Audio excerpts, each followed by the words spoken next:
Salut à tous, c'est Steven et au jour d'aujourd'hui on a des smartphones avec des écrans 4K, des caméras excellentes, de très bonnes capacités à faire des photos et des vidéos et même certains qui sont même plus puissants que des PC au niveau de leurs caractéristiques techniques. Et il y a un gros problème qui persiste, c'est l'autonomie. Énormément de smartphones tiennent une journée et même certains ont du mal à arriver jusque là, mais aujourd'hui j'en ai un qui tient 38 jours. Pas 38 heures, 38 jours. Alors oui, évidemment, 38 jours c'est en veille, mais en utilisation c'est excellent aussi.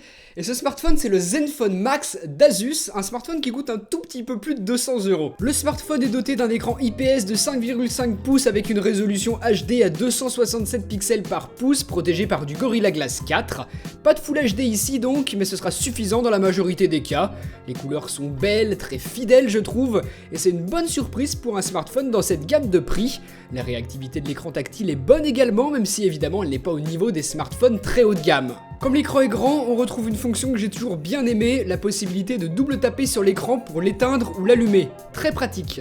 Les bords ne sont pas ce qui existe de plus fin, mais les touches de navigation physique ont l'avantage de laisser plus d'espace pour l'affichage sur l'écran. Les boutons de volume sont situés sur la droite, le bouton de verrouillage également, et je suis content qu'Asus ne l'ait pas laissé sur le dessus comme sur le Zenfone 2 par exemple. Là, tous les boutons sont facilement accessibles à une main, même si la majorité du temps on utilisera le smartphone à deux mains, étant donné sa taille d'écran assez imposante. Pour la face arrière bombée, c'est du plastique qui est utilisé, mais l'effet cuir en relief est plutôt agréable, j'aime bien, et en tout cas le smartphone tient bien en main, il ne glisse pas du tout, et c'est l'essentiel. Pour ce qui est de la photo et de la vidéo, capteur 5 mégapixels sur la face avant, correct pour ce qu'on lui demande, et sur la face arrière on est sur du 13 mégapixels avec une ouverture à f2 et équipé d'un focus laser, également capable de filmer en Full HD 1080p. L'application photo est plutôt bien faite, facile à prendre en main avec notamment l'utilisation de certains filtres. On a également à notre disposition un mode automatique et un mode manuel qui va nous permettre de modifier en profondeur les paramètres de notre prise de vue,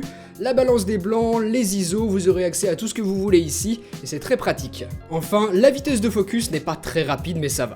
Donc dans l'ensemble, les photos en plein jour sont relativement bonnes pour ce que l'on peut attendre de ce type de capteur, mais par contre lorsqu'il commence à faire sombre et dans le noir, là ça devient très vite assez moche et l'appareil photo montre ses limites, on retrouve du bruit électronique, et ce sera exactement la même chose en vidéo, c'est correct de jour mais c'est à éviter dans les endroits sombres. Pour ce qui est des caractéristiques techniques, puce Qualcomm Snapdragon 410, un quad-core associé à 2 Go de mémoire vive, franchement c'est pas exceptionnel mais ça n'empêche pas le téléphone de tourner correctement, il est relativement fluide dans la majorité des cas et vous pourrez utiliser des jeux peu gourmands sans problème. J'ai rarement remarqué de lenteur donc les caractéristiques techniques ont plutôt l'air d'être bien choisies et ce choix est surtout fait là pour limiter la consommation d'énergie afin d'assurer une très bonne autonomie. L'autonomie justement, et parlons-en parce que c'est quand même le but premier de ce téléphone, proposer une autonomie record. Je vous parlais de 38 jours en veille mais ça on s'en fiche un peu, en utilisation classique de ce que j'en ai fait, j'ai utilisé de la même manière que j'ai utilisé n'importe quel autre smartphone que vous avez vu ici en test sur la chaîne YouTube, et il me tient 3 jours,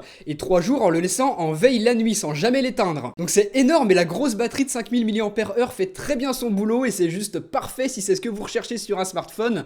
Voilà, une autonomie record, c'est ce que propose ce Zenfone Max. 25 heures en navigation web là où les concurrents sont plutôt limités autour des 15 heures et 19 heures en lecture vidéo alors que la concurrence ça tourne à une autonomie qui tourne encore une fois autour des 12 heures. Vous voyez que c'est beaucoup moins et c'est très simple dans tous les domaines, ce Zenfone Max est largement au-dessus de tout ce que peuvent proposer les concurrents. C'est une autonomie record mais petit bémol, on n'a pas le support de la recharge rapide et du coup étant donné la grosse capacité de la batterie, 5000 mAh, il me faut un peu plus de 4 heures pour le recharger entièrement lorsque je tourne autour des 3% restants, c'est à peu près à ce moment là que je le recharge et voilà, franchement ça prend du temps, c'est normal vu la grosse capacité de la batterie. La recharge rapide aurait été la bienvenue mais bon, vu qu'en général il tient 3 jours, quand il arrive à plat je recharge la nuit et finalement la longue durée pour la recharge c'est pas tant un souci que ça. Pour finir, Asus nous fournit cet adaptateur que l'on va pouvoir utiliser pour le connecter au Zenfone Max et ainsi l'utiliser comme une batterie externe pour recharger un autre appareil.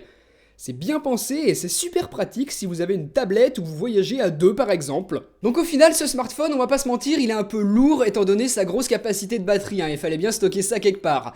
Il est pesé à 202 grammes et franchement ça se sent lorsqu'on l'a dans la main ou dans une poche de jean. Il pèse bien son petit poids ce smartphone. Il est imposant d'accord mais les finitions sont bien soignées, on a vraiment une impression de solidité en main et ça c'est toujours un point positif chez un smartphone. L'écran est très bon, les couleurs sont belles et vous pouvez même aller dans les réglages de l'appareil pour modifier un petit peu peu ça si vous voulez obtenir quelque chose de plus fidèle que ce qui est proposé par défaut. Donc finalement le seul défaut que je pourrais donner, c'est qu'on a seulement une résolution HD et non Full HD. Sur une grande dalle de 5,5 pouces ça aurait été appréciable, mais bon, c'est logique d'avoir ça en fonction du prix du téléphone. Il fallait pas non plus s'attendre à des miracles et ça reste en tout cas très correct, c'est pas du tout une gêne. Les 16 Go de stockage sont extensibles par une carte micro SD, on n'a pas de support de la NFC sur ce smartphone. Donc voilà, le Zenfone Max tourne sous Android 5.1 Lollipop. J'aurais bien aimé avoir Marshmallow en plus du fait que les téléphones Asus tournent sous la surcouche Zen UI. Franchement c'est pas trop mon truc. C'est une surcouche plutôt lourde qui modifie en profondeur l'OS et qui en plus est pas forcément évidente à prendre en main au premier abord même si on s'y habitue vite.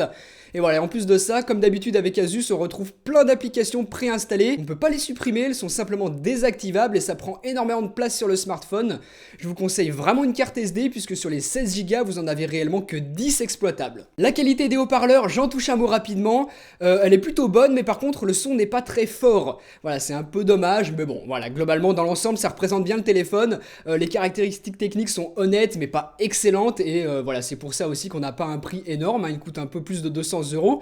Et finalement, son grand intérêt à ce smartphone, c'est pas ses caractéristiques, c'est pas ce qu'on peut faire avec, c'est sa grosse autonomie. Donc si vous recherchez pas un smartphone pour du gaming poussé ou d'excellentes photos, mais que vous vous limitez plutôt à une utilisation entre guillemets classique, les SMS, le téléphone, les mails, les réseaux sociaux, certaines petites applications à droite à gauche, et ce smartphone il vous conviendra totalement. Et surtout si vous êtes souvent en déplacement, que vous voyagez beaucoup, vous apprécierez son excellente autonomie puisque je vous rappelle que, en tout cas pour moi, il m'a tenu 3 jours sans aucune recharge la plupart du temps. Donc les caractéristiques techniques sont pas hors du commun, il est un peu lourd et c'était inévitable à cause de la grosse capacité de sa batterie. Donc si vous recherchez un smartphone avec une autonomie record, franchement il vaut le coup, à 220 € je crois en ce moment sur Amazon. Voilà, franchement c'est un téléphone que je vous conseille si c'est ça que vous recherchez sur un smartphone en particulier. Voilà, comme d'habitude les liens sont juste en dessous dans la description de la vidéo si vous voulez l'acheter. Donc voilà, c'est une première pour un smartphone, c'est vraiment bien d'avoir ça sur le marché. Donc dites-moi ce que vous en avez pensé dans les commentaires de la vidéo juste en dessous et nous on se retrouve très bientôt pour une prochaine. Allez, salut!